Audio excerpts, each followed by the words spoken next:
Fala, filhotes, vocês estão vivos? No vídeo de agora nós vamos falar um pouquinho sobre evangelhos apócrifos, do Hans Joseph Clarke mesmo, né? Apócrifo de escrito posterior, ou que não é reconhecido como canônico, como aquele que entrou no cânone, nos livros legalmente admitidos pela igreja ou para a comunidade cristã primitiva. Então vamos falar algumas histórias aí dos evangelhos apócrifos, né, os evangelhos chamados judeu-cristãos. Tiago, o irmão do Senhor, em Jerônimo.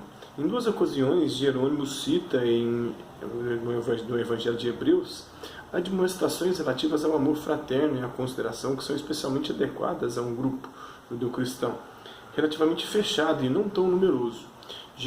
São Jerônimo, nos transmite, ele é um dos que traduziu a Bíblia do grego, do hebraico para o latim, ele nos transmite que o próprio Jesus teria dito que jamais sejais felizes se não olhardes para o vosso irmão com amor. Está em Efésios, né? E quem tiver perturbado o espírito do seu irmão terá cometido um dos maiores pecados. Está em Ezequiel 18, capítulo 18, versículos 5 ao 9. Esses dois ditos poderiam estar localizados na transição para uma narrativa na qual, ao lado de Jesus, seu irmão Tiago assume um papel-chave. Não se trata do apóstolo Tiago do grupo dos 12. O fato situa-se após a Páscoa, embora esteja embutido uma indicação retroativa à última ceia, Jerônimo de Viris Illustribus. Também o evangelho denominado o Evangelho dos Hebreus, por mim recentemente traduzido para as línguas grega e latina, também muitas vezes utilizado pelo homem de aço, isto é, por Orígenes, que é um dos padres da igreja, um dos patriarcas da igreja cristã, mas que não foi canonizado por conta de algumas questões dentro do seu pensamento que foram consideradas heréticas, e também por conta de que ele era viciado em sapecar uma punheta, e depois, para acabar com esse pecado, ele se castrou. Em forma, mesmo na condição parecida com a de Pedro Abelardo, filósofo e teólogo medieval, que teve um caso com Heloísa, uma de suas alunas, e por conta disso ele acabou também se castrando, porque o professor naquela época era obrigado a ser celibatário. Em forma após a ressurreição do Redentor. Quando, porém, o Senhor havia entregue o lençol ao sacerdote, ele se dirigiu a Tiago, aparecendo a ele. Acontece que Tiago havia jurado não mais comer, desde o momento em que havia bebido do cálice do Senhor até vê-lo ressuscitado dos mortos. O Senhor, por sua vez, diz um pouco mais tarde: trazei uma mesa e pão. Acrescenta-se logo em seguida: ele tomou, deu graças, partiu e o deu a Tiago, o justo, dizendo: meu irmão, come o teu pão, pois o Filho do Homem ressuscitou dos mortos. Então Jesus falando para o irmão dele. E aqui já não mais na acepção de irmão que a Igreja Católica usa como desculpa para dizer que Maria foi virgem. Ou talvez seja irmão por parte de pai, né, de José, que tem, segundo a tradição, teria se casado já bem mais de idade, e com Maria já novinha virgem, e ele já teria tido famílias anteriores, e esposa, filhos. Então talvez seja um irmão nesse sentido, né? Meu irmão come pão, pois o Filho do Homem ressuscitou dos mortos. O interesse central do texto está em partilhar a aparição do ressuscitado, em continuidade com 1 Coríntios, capítulo 15, versículo 7. A Tiago, irmão do Senhor, para legitimá-lo como chefe da comunidade pós-Páscoa, depois da Páscoa. Tiago era o grande herói do judeu-cristianismo. Segundo a tradição, o André que teria morrido crucificado em forma de X. O Tiago agora não me recordo muito bem. Tiago é o grande herói do judeu-cristianismo, no qual, como aqui, recebe o nome de o Justo. Devemos à popularidade dessa tradição entre os judeus cristãos o fato de possuirmos dela um total de 6 atestações.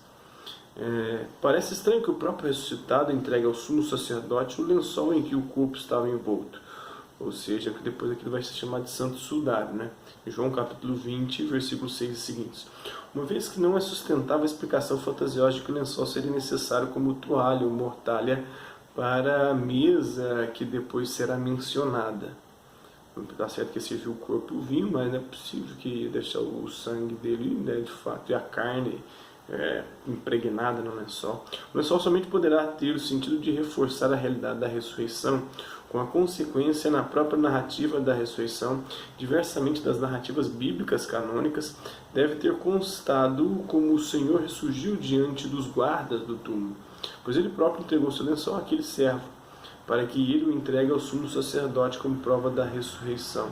Afirma ainda com propriedade Hans Weitz, né, em Tapo Tübingen 2949. A retrospectiva narrativa quer assegurar que Tiago, o irmão do Senhor, também participou da última ceia e bebeu do cálice do Senhor. Outra possibilidade, menos convincente, tratar-se do cálice da paixão, o Santo Graal, procurado tanto na Idade Média, como em Marcos 10, capítulo 10, versículos 38 e seguintes. De maneira análoga ao voto de renúncia de Jesus em Marcos, capítulo 14, versículo 24, Tiago faz o voto de renunciar à comida, ficar 3 dias sem comer até que Jesus ressuscite, a não ser que Jesus ressuscite dos mortos. Também disso pode-se extrair um argumento apologético.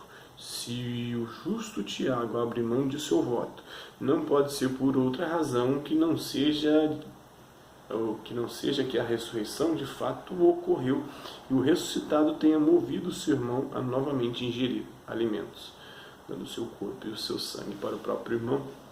Agora não sabe se esse irmão é um irmão de sangue. A palavra hebraica para irmão, ela se refere também a parentes. Mas aqui nós estamos falando de evangelho traduzido pelo Jerônimo, já numa língua latina. Então já não é mais o irmão do hebraico, do aramaico, mas o irmão do latim. E aí, será que é irmão de sangue? Será que é irmão de fé? Será que é irmão filho de José? Será que é filho de Maria mesmo e ela deixou de ser virgem? Apesar de que nenhum dos evangelhos traz relatos dela tendo outros filhos. Diz que tem irmãos de Jesus. Agora, quem são esses irmãos? Só Deus sabe. Se Maria de fato foi sempre virgem, foi imaculada a Conceição e tudo mais. O Evangelho dos Nazareus. Bibliografia do Verhal, Strecker, Jewish Christian Gospel Tradition, Geschichte em alemão, Le Judeu Cristianismo, eu não sei se isso aqui é espanhol ou sei lá, francês. Mas vamos lá. Jesus de Nazaré, por causa de sua origem, também é chamado de Nazareno. Marcos capítulo 1, versículo 4 em grego.